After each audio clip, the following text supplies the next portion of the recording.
gentlemen here, and are you still not subscribed to Matt's channel? Well, if you're not, hit the subscribe button because he's giving out free picks each and every week. Hope you have a good rest of your day.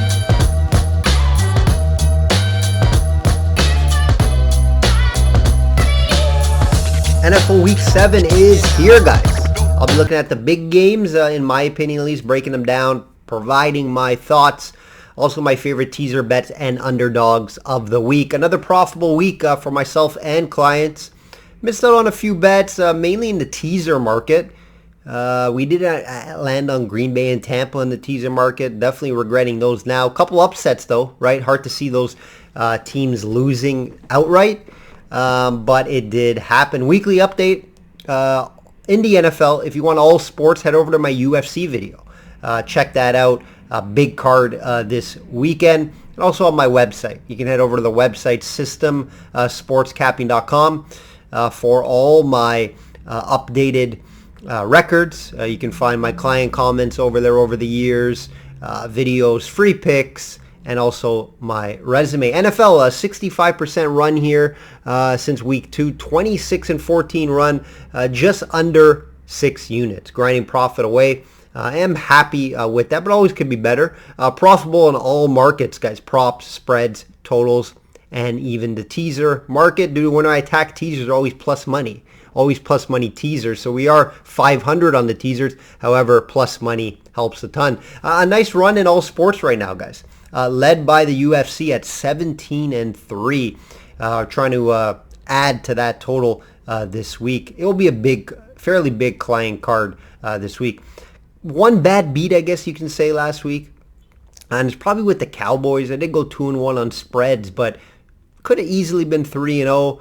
Cowboys plus 6.5. They ended up losing the game by 9, and it was due to that missed field goal. They missed that field goal late, right? 51-yarder. I'm not going to say it's an easy field goal, but Meyer, their kicker, he hits those. He hits those. It was just missed right. It wasn't like it was an issue of length. So tough beat there, but Dallas really didn't deserve, I guess, to have the game super close. They had a good second half, but their first half, they had a terrible first half. So, I see why they didn't cover there. We can't just always, hope on that field goal. But still a bad beat when you miss a field goal with like a minute left to cover. Guys, system capping also on all social media platforms. I'm all over Instagram. That's probably where I'm the most active. Also Twitter as well. And of course, TikTok for the younger clientele. Like, comment on the video. It does help me out a ton, guys, to get that algorithm going. I'll be looking at the Monday Nighter like always, guys. It's Bears at Pats, then Browns at Ravens. Big division game there. And then Chiefs at San Fran. Offense versus defense. Love watching those games. Let's get right to it.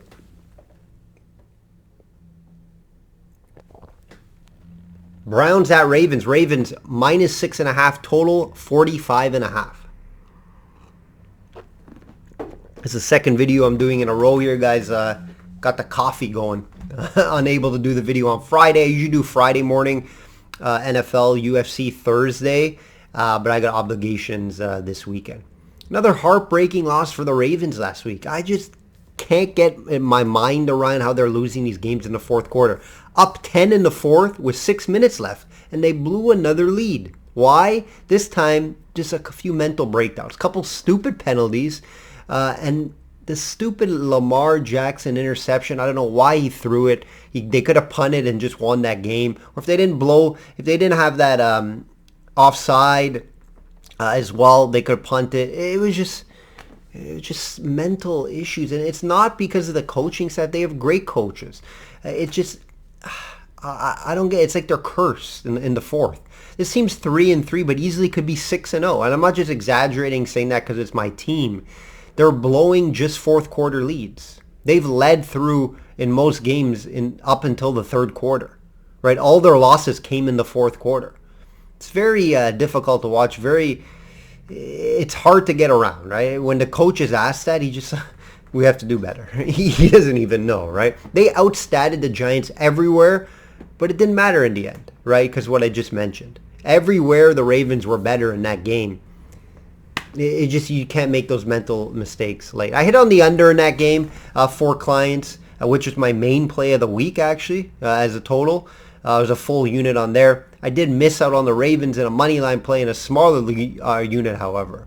And the Browns now 2-4 have struggled as of late, losing 3 in a row, just coming off a Pats pounding. Pats pounded them 38-15 with rookie quarterback Zappi. Chargers beat them in a close one, and the Falcons the week before also beat them. You know, a lot of injuries as of late on the Browns. I think they're getting some guys back, but they do have some injuries. Obviously, their quarterback, Brissett, I'm just not high on the guy. I don't really like what I see from obviously Brissett. He's going to be the main issue here. 6 TDs, 5 interceptions, under 80 rating average, and 220 yards per game. The way they win games is obviously running the ball with Chubb and Hunt. That's how they have to win games. And I think Ravens have been doing pretty good against the run, ranked 7th in yards allowed, total yards allowed. Obviously, they did hold Barkley to only 3.8 yards per carry. And that was the reason why they were up 2010. It's because Barkley couldn't get going. Yeah, he got going a bit in the fourth. He did get over 80 yards, but 3.8 is impressive, especially on 22 carries. So I do like the Ravens' rush D and their defensive line. It's just, can they hold down Chubb? You know, Chubb's a beast. I think they can limit him. They win this game fairly easily. But if Chubb gets going with Hunt, or even if they get the pass game involved out of the backfield, I do think the Browns could hang around in this game. Definitely do think Ravens bounce back and win this game. I don't love the 6.5. I would lean to 6.5 if you told me I had to play a spread. But, you know, I like the Ravens here in the teaser market just to win the game. Money line as well. It's a good bounce back spot after a tough win. I think this team is veteran enough to bounce back. I do think their coaching staff gets this team going. I think I see a big game from Lamar. You know, if we see Zappi tore apart this defense for 38, why can't Lamar put up 30 here? You know, I like the Ravens here to bounce back. I lean the total over. Probably won't have a bet on it. You know, I give out my thoughts here. Nothing official in these games that I discussed, but I expect Ravens to bounce back here and win this game at home. It's just Browns haven't been playing well. It's a good spot for the Ravens to bounce back when a team like the Browns coming in that have been struggling. Brissett at quarterback has been struggling. Their defense struggled last week. Good spot for the Ravens. Have them on your card in some way this week. Chiefs minus 2.5 at 49ers, total 48.5. Fun one here, offense versus defense, right? You have one of the better offenses versus one of the better defenses. 49ers have been struck by some injuries, though, as of late on the defense. Injury bug, as they call it. Hoping to get some reinforcements back, but you'll have to see. Check that out, especially Bosa. I don't know if he's going to be back for that for this game. Without him, Mahomes will have a little more time there. Both teams coming off a loss, one worse than the other, though, right? Chiefs could have beat the Bills. It was a close game. But 49ers lost to the Falcons. Anyway, Falcons have been playing better, a little better than expected. They have been playing some decent football as of late. Mahomes won't be getting a break, though, this week, right? First, Bills defense and another good one in the 49ers. 49ers pass D, second in yards allowed at 168 with 4 TDs and 5 interceptions. That's very impressive. Kelsey obviously is going to be their main threat. They're going to have to watch him. 49ers, obviously with Greenwald they have. Frank Warner, of course, as well to come up there. He's not more of a pass guy, but Greenwald is. So, yeah, that's going to be an interesting matchup. See how Kelsey does. He's having another huge year. Very impressive. Chiefs have been sharing the ball a lot, right, on offense. You don't know who's going to have a big game week to week. Juju last week had the big game, but you never know. They spread the ball a lot more with this offense. Obviously, Kelsey, I'm just saying more of the wide receivers. A lot of balance this year from the KC offense. 49ers lost a starting O-line last week. Look out for that. See if he's active. I think just a little too many injuries. So I'm going to lean the Chiefs here to get a nice road win. Chiefs getting Gay back, William Gay in the secondary. That's going to be big for them. Especially if Bosa doesn't play. I don't think he will. Check out for that. If Bosa doesn't play, I would even pull the trigger maybe on that minus 2.5 Chiefs. Total's tough here.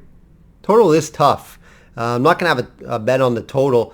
It's looking like an under because the 49ers D, but 49ers are going to be able to score. And Chiefs can score on any defense, really. But we saw what happened in the Chiefs-Bills game. That game went under. Not a lot of people had that game being low scoring. So if I had to gun to the head, I would lean the under 48.5 here.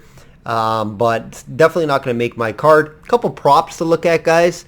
I'll look at the Deebo Samuel over in yards. You know this KC secondary is not great. And then Kelsey anytime touchdown is always a look.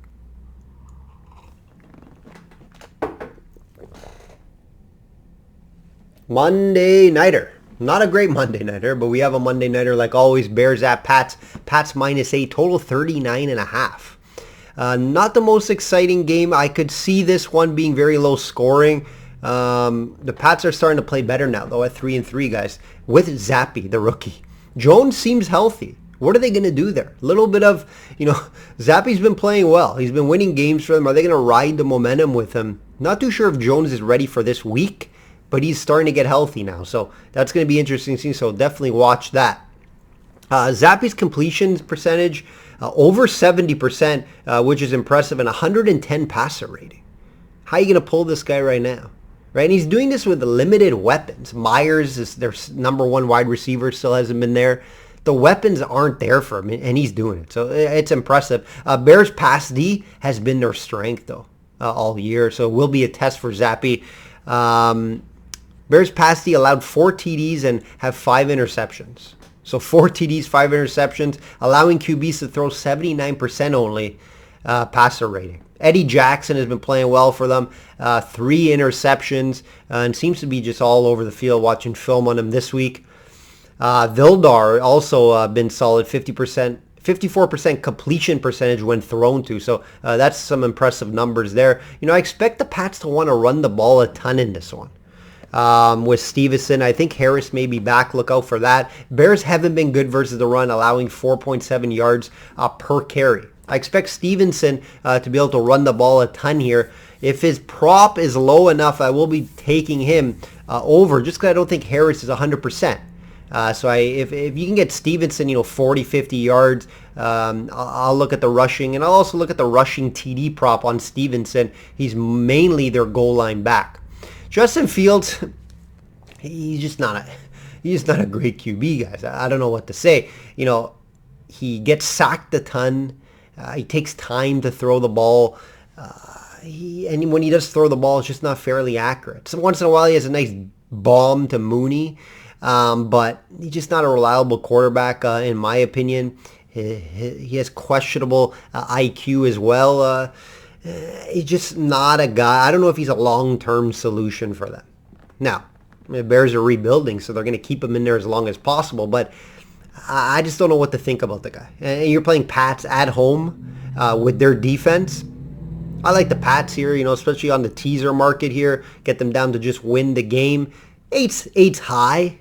8's high with, the Bears D playing pretty solid, especially against the pass. And, rookie QB, I guess he could be due for a tough game. So I wouldn't bet the spread -8, but I do like them in the teaser market. Total's tough. When in the 38s, 39s, I usually leave them alone or lean to the over. Teaser options this week, guys. Teaser options this week, 7-point teaser. Missed out on it last week due to the upsets with Green Bay and Tampa Bay. I just mentioned it, though. Pats at home just to win the game. Looks like a good look there. Ravens as well, who I talked about. We talked about that just to get the win at home. Good spot for them. And I also like Dallas a lot. Dallas had a lot against the struggling Lions. This Dallas defense should just win them game alone. Whoever's in there, if it's Dak Prescott or Cooper Rush, I think it's not going to matter too much. Lions are banged up, even if they do get some reinforcements back this week. That's their defense. Their defense is terrible. So with Dallas's defense being as good as it is, and with teams able to score all over the Lions, Dallas should have no problem winning this game. Underdogs. What do I like this week? Again, last week I didn't love anything. I leaned KC. They had a chance there late to win the game. There's a few I like this week that could win. Now, the Giants obviously look like a clear underdog favorite. Everyone's looking at it. Jaguars are kind of overrated after they won a couple games. They haven't looked great as of late, but they have lost some games in a row, so they could be due for a home win here. And some would say it's not a great spot for the Giants. I kind of do agree with the spot here, but it's hard to disagree with how good the Giants are playing. If you're giving me plus 120 on the Giants to beat a Jaguars team, that hasn't looked that great. And we know Barkley could run all over them. I would take a small unit play there on the Giants.